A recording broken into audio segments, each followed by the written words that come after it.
just mana tawdise akhoi hair follicles and nourishment pihandoine bako aduga hair growth stimulate tawdoine ba hair growth se stimulate tawragadi sam anoba horok toini dana ko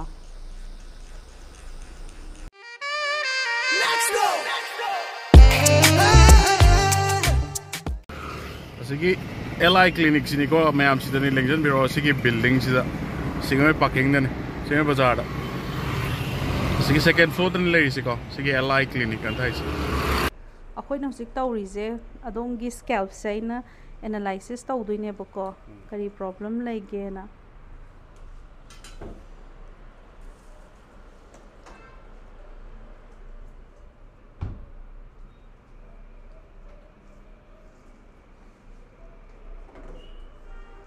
adongi hair growth ti phajana lai mana me anu sai de ai mana me makok tag de ti yau ti ai ke te tang ti dandruff ti kitang lai ko yam ka hena lai bana te bako kitang dandruff ki flex kitang lai bane bako ado dongi size budi hair growth kitang wa le bako de su follicles ti hair follicles si dum lai bako size dum kitang khoina growth factors kitang ha padi size growth khadi dum la kane bako akhoi na huji adom da tawdui je samje winter orak panina khagadi dum kele dana ko sam keno tawbada aduna akhoi na huji tawje growth factor ne bako adom da tawja dui se akhoi growth factors na tawri se ta emta na te bako akhoi hair gi nourishment pi bane ba akhoi gi hair follicles hair roots se asi nourishment piraga adongi samdo kel handana ba khoi encourage ama piradi samje ken bagi changje ne medana ko magi follicle se strong oiraga de akoi na hojik tawrise adongi samje cleansing tawthokpane bako cleansing tawra matungda koina naming cream tairaga hojiki treatment se tawdoine bako growth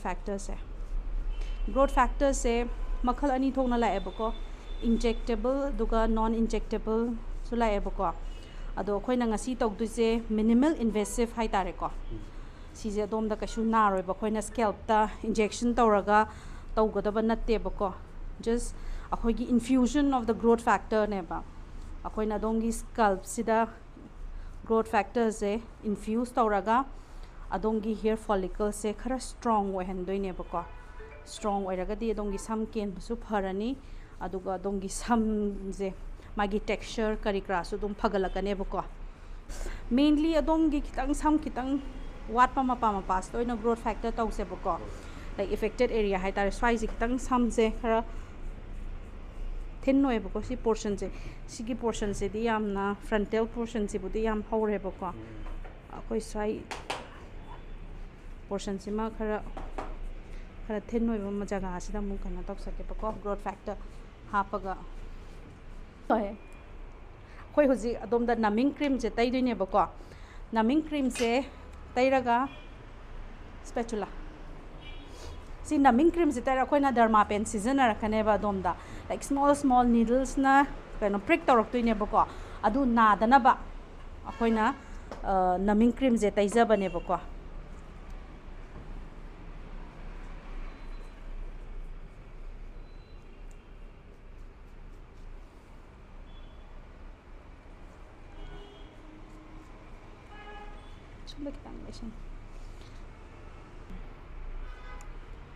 asing bagidi se koina hair treatment sigi se affected area da oina anamba focus tawe bako like samyam hawdaba mapa da na hena koina infusion yam tawgane bako adongi di mainly swaije khara som kitang lai thokpio pa swaije kitang sam se adongi ne scar se hyperpigmentation ne bako adongi se mainly because of acne scar na thon bane ba dongi hyperpigmentation se ado akoi sigi hyperpigmentation se khoi first akoi skin je priming ama darkar le bako primings da koina khoi first tawri je like cleansing phajana tok thok pa hai facial tawre dana ko facial je phajana deep cleansing tawraga hydra facial da khoi gi impurities mayam khoi face lai mayam do phajana kano hai tare cleansing tok thoga khoina facial ama tawgane bako facial tawra matung sida khoina muk adongi treatment for scars je mu haudoinebako 15 days na khoina adongi skin je phajana priming tawganeba proper sunscreen moisturizer tairaga skin je phajana preparation ama tawranebako preparation tawolorga after 15 days ta either chemical peel tawba yai q switch laser na treatment tawbasu yaibako ado khai first adongi je smina spot laibasdi akoina q switch na so dom tawebako q switch na tawganeba duga q switch da jo khoi lenses mayam la kanega different lenses la ebako 10645 35 40 43 la ebako lens mayam la ebako ado si lensing se makhal sina akoi ge different pigmentation se log to eba color tattoo gina different oini black gina different adum oyebako ana magi sudum different adum log thora kaneba aduga session sidi like one session da di phabanga moiba at least 4 to 5 session they required or kaneba ko ado si hyperpigmentation je khoina si treatment is just only q switch khatana su phabangam da badum yaiba ko patient kara da dona khoina chemical pill adagi di q switch and sometimes akhoi gi pores kumba lai se si handana ba khoina micro needling with radio frequency na mala ebo ko mnrf ana aduna su dum combination treatment adum torokane ba ko magi siso ado sigi process se je aina tori se sigi se kana tori ko when naming it in the tire adu lor ka na sa gi hairfall gi treatment do ho do ne ba ko adu su mai nam jara ke ado main oina hajik se ko gi nupa sing hai tar ga ai ma na sing de su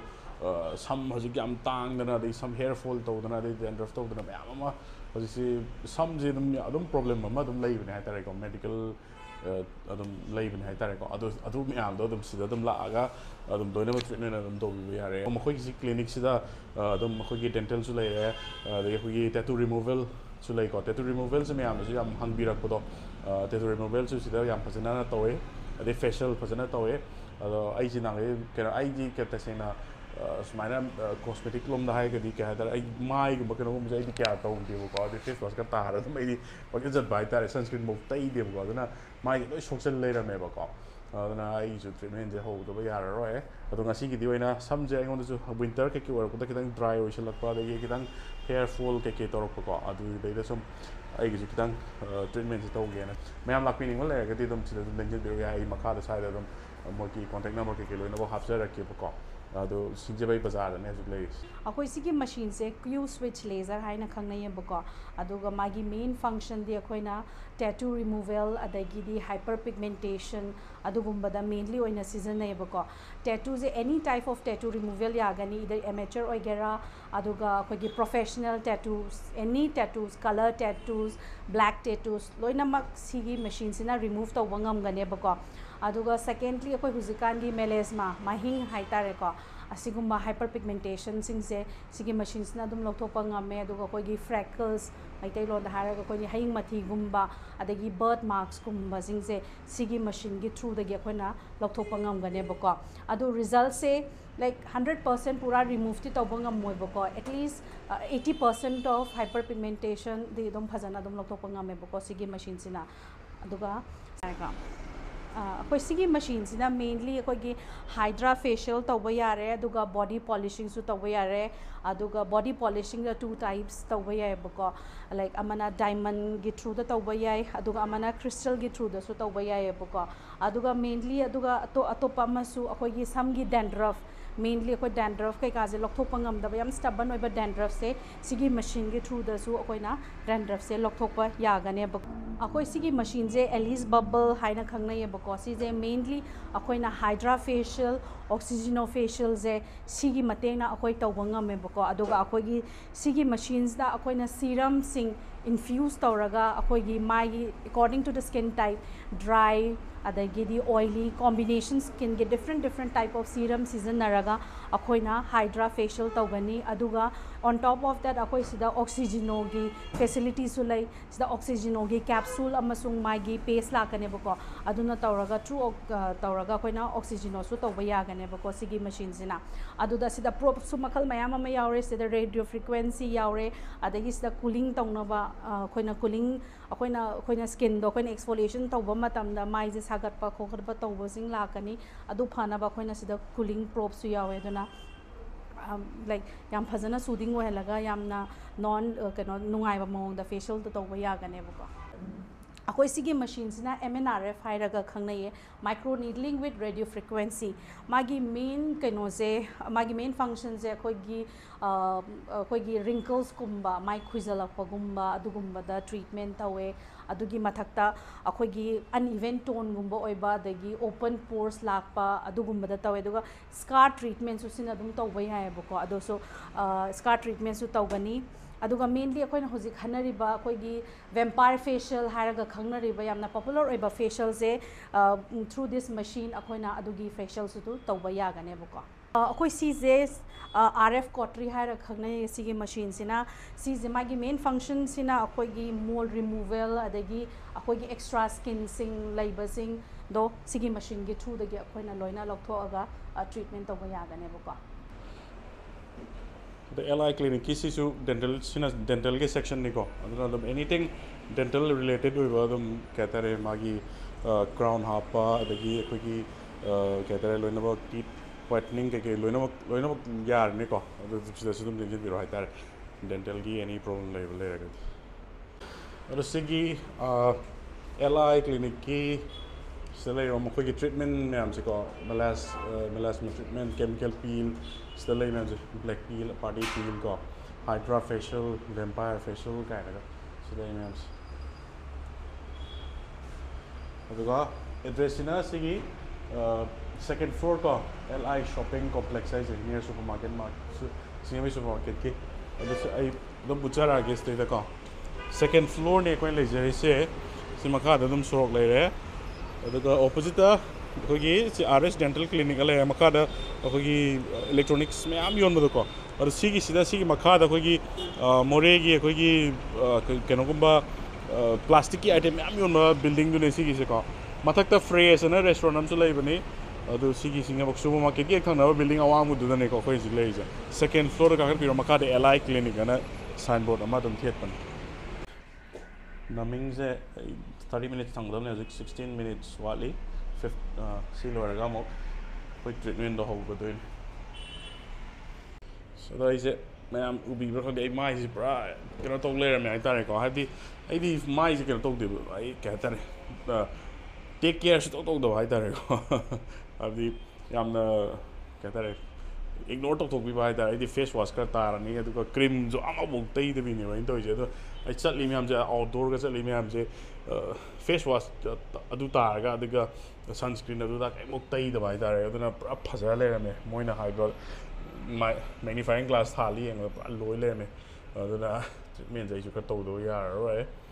ꯀꯂꯔꯒꯁꯦ ꯂꯣꯏ ꯀꯩꯅꯣꯝ ꯇꯧꯔꯦꯕꯀꯣ ꯁꯟ burn ꯇꯧꯕ ꯈꯣꯠꯄ ꯃꯅꯨꯡꯗ ꯂꯣꯏ ꯂꯩꯔꯝꯃꯦ ꯑꯗꯣ ꯁꯤꯒꯤꯁꯤꯁꯨ ꯃꯌꯥꯝ ꯇꯧꯕꯤꯅꯤꯡꯕ ꯂꯩꯔꯒꯗꯤ ꯑꯗꯨꯝ ꯁꯤꯒꯤ L.I.CLINIC ꯁꯤꯗ ꯑꯗꯨꯝ ꯌꯦꯡꯁꯤꯟꯕꯤꯔꯛꯑꯣ ꯑꯩꯈꯣꯏ ꯁꯤ ꯗꯔꯃꯥ ꯄꯦꯟꯅꯦꯕꯀꯣ ꯑꯗꯨꯒ ꯁꯤꯗ ꯅꯤꯗꯜ ꯃꯌꯥꯝ ꯑꯃ ꯌꯥꯎꯋꯦꯕꯀꯣ ꯁꯤ ꯅꯤꯗꯜꯁꯤꯅ ꯀꯩꯅꯣ ꯇꯧꯗꯣꯏꯅꯦꯕ ꯄ꯭ꯔꯤꯛ ꯇꯧꯔꯒ ꯑꯗꯣꯝꯒꯤ ꯍꯤꯗꯥꯛꯇꯣ ꯏꯟꯐ꯭ꯌꯨꯁ ꯇꯧꯍꯟꯗꯣꯏꯅꯦꯕꯀꯣ ꯑꯗꯨꯒ ꯑꯩꯈꯣꯏꯅ ꯏꯟꯐ꯭ꯌꯨꯁ ꯇꯧꯗꯣꯏꯁꯦ ꯑꯗꯣꯝꯒꯤ ꯍꯦꯌꯔꯗ ꯁꯤ ꯒ꯭ꯔꯣꯠ ꯐꯦꯛꯇꯔꯁꯤꯅꯦꯕ ꯑꯩꯈꯣꯏꯅ ꯍꯧꯖꯤꯛ ꯏꯟꯐ꯭ꯌꯨꯁ ꯇꯧꯗꯣꯏꯁꯦ ꯁꯤꯁꯤꯅ ꯑꯗꯣꯝꯒꯤ ꯁꯝ ꯀꯦꯟꯕ ꯐꯍꯜꯂꯅꯤ ꯑꯗꯨꯒ ꯁꯝ ꯍꯦꯌꯔ ꯐꯣꯂꯤꯀꯜꯁꯇꯤ ꯂꯩꯔꯒ ꯁꯝ ꯍꯧꯒꯠꯄ ꯉꯝꯗꯕꯁꯤꯡꯗꯣ ꯁꯝ ꯑꯅꯧꯕꯁꯤꯡ ꯍꯧꯍꯟꯗꯣꯏꯅꯦꯕꯀꯣ ꯑꯩꯈꯣꯏꯅ ꯁꯨꯃꯥꯏꯅ ꯍꯤꯗꯥꯛꯁꯦ ꯍꯥꯞꯄꯅꯤ ꯑꯗꯨꯒ ꯗꯔꯃꯥ ꯄꯦꯟꯁꯤꯅ ꯍꯤꯗꯥꯛꯁꯦ ꯄꯦꯅꯤꯇ꯭ꯔꯦꯁꯟ ꯇꯧꯍꯟꯗꯣꯏꯅꯦꯕꯀꯣ ꯅꯥꯗꯦꯀꯣ ꯁꯤꯁꯤꯅ ꯄꯦꯅꯤꯇ꯭ꯔꯦꯁꯟ ꯇꯧꯍꯟꯗꯣꯏꯅꯦꯕ ꯑꯗꯣꯝꯒꯤ ꯍꯦꯌꯔ ꯐꯣꯂꯤꯀꯜꯁꯇ ꯖꯁ ꯃꯥꯅ ꯇꯧꯗꯣꯏꯁꯦ ꯑꯩꯈꯣꯏ ꯍꯦꯌꯔ ꯐꯣꯂꯤꯀꯜꯁꯦ ꯅꯔꯤꯁꯃꯦꯟ ꯄꯤꯍꯟꯗꯣꯏꯅꯦꯕꯀꯣ ꯑꯗꯨꯒ ꯍꯦꯌꯔ ꯒ꯭ꯔꯣꯠ ꯁ꯭ꯇꯤꯃꯨꯂꯦꯠ ꯇꯧꯗꯣꯏꯅꯦꯕ ꯍꯦꯌꯔ ꯒ꯭ꯔꯣꯠꯁꯦ ꯁ꯭ꯇꯤꯃꯨꯂꯦꯠ ꯇꯧꯔꯒꯗꯤ ꯁꯝ ꯑꯅꯧꯕ ꯍꯧꯔꯛꯇꯣꯏꯅꯤꯗꯅꯀꯣ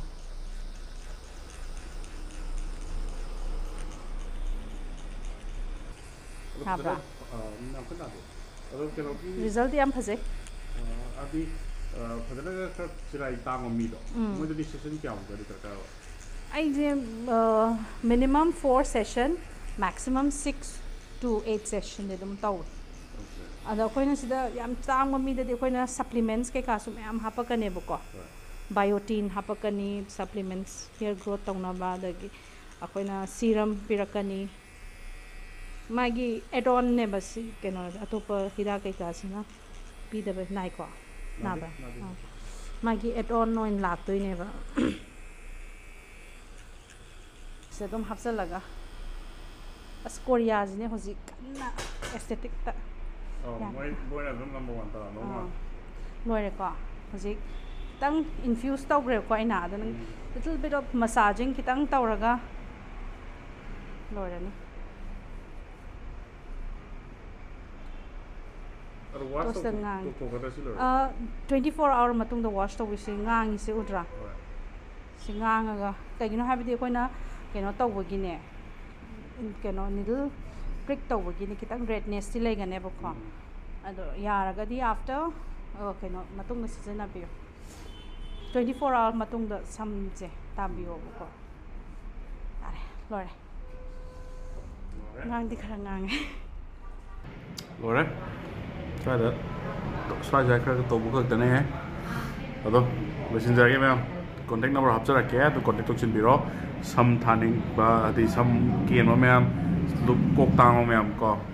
ꯂꯩꯔꯒꯗꯤꯀꯣ ꯁꯨꯝꯕ ꯃꯌꯥꯝ ꯑꯩꯗꯤ ꯀꯌꯥꯕꯨꯗꯤ ꯂꯩꯇꯕꯅꯦ ꯑꯗꯣ ꯁ꯭ꯋꯥꯏꯗ ꯈꯔ ꯄꯥꯊꯩ ꯌꯥꯏꯀꯣ ꯄꯥꯊꯕꯁꯦ ꯑꯗꯨꯒꯤꯅꯦ ꯇꯧꯔꯤꯁꯦ ꯑꯗꯣ ꯃꯌꯥꯝꯁꯨ ꯑꯗꯨꯝ ꯂꯥꯛꯑꯒ ꯁꯤꯒꯤ L.I. ꯀ꯭ꯂꯤꯅꯤꯛꯁꯤꯗ ꯑꯗꯨꯝ ꯂꯣꯏꯅꯃꯛ ꯁꯝ ꯍꯧꯗꯕ ꯃꯌꯥꯝ ꯀꯩꯅꯣ ꯃꯌꯥꯝꯗꯀꯣ ꯆꯤꯔꯥꯏ ꯇꯥꯡꯕ ꯃꯌꯥꯝꯗꯣ ꯂꯣꯏꯅꯃꯛ ꯃꯦꯟꯕ ꯌꯥꯔꯅꯤꯀꯣ ꯑꯗꯣ ꯂꯣꯏꯁꯤꯟꯖꯔꯒꯦ ꯕꯥꯏ ꯕꯥꯏ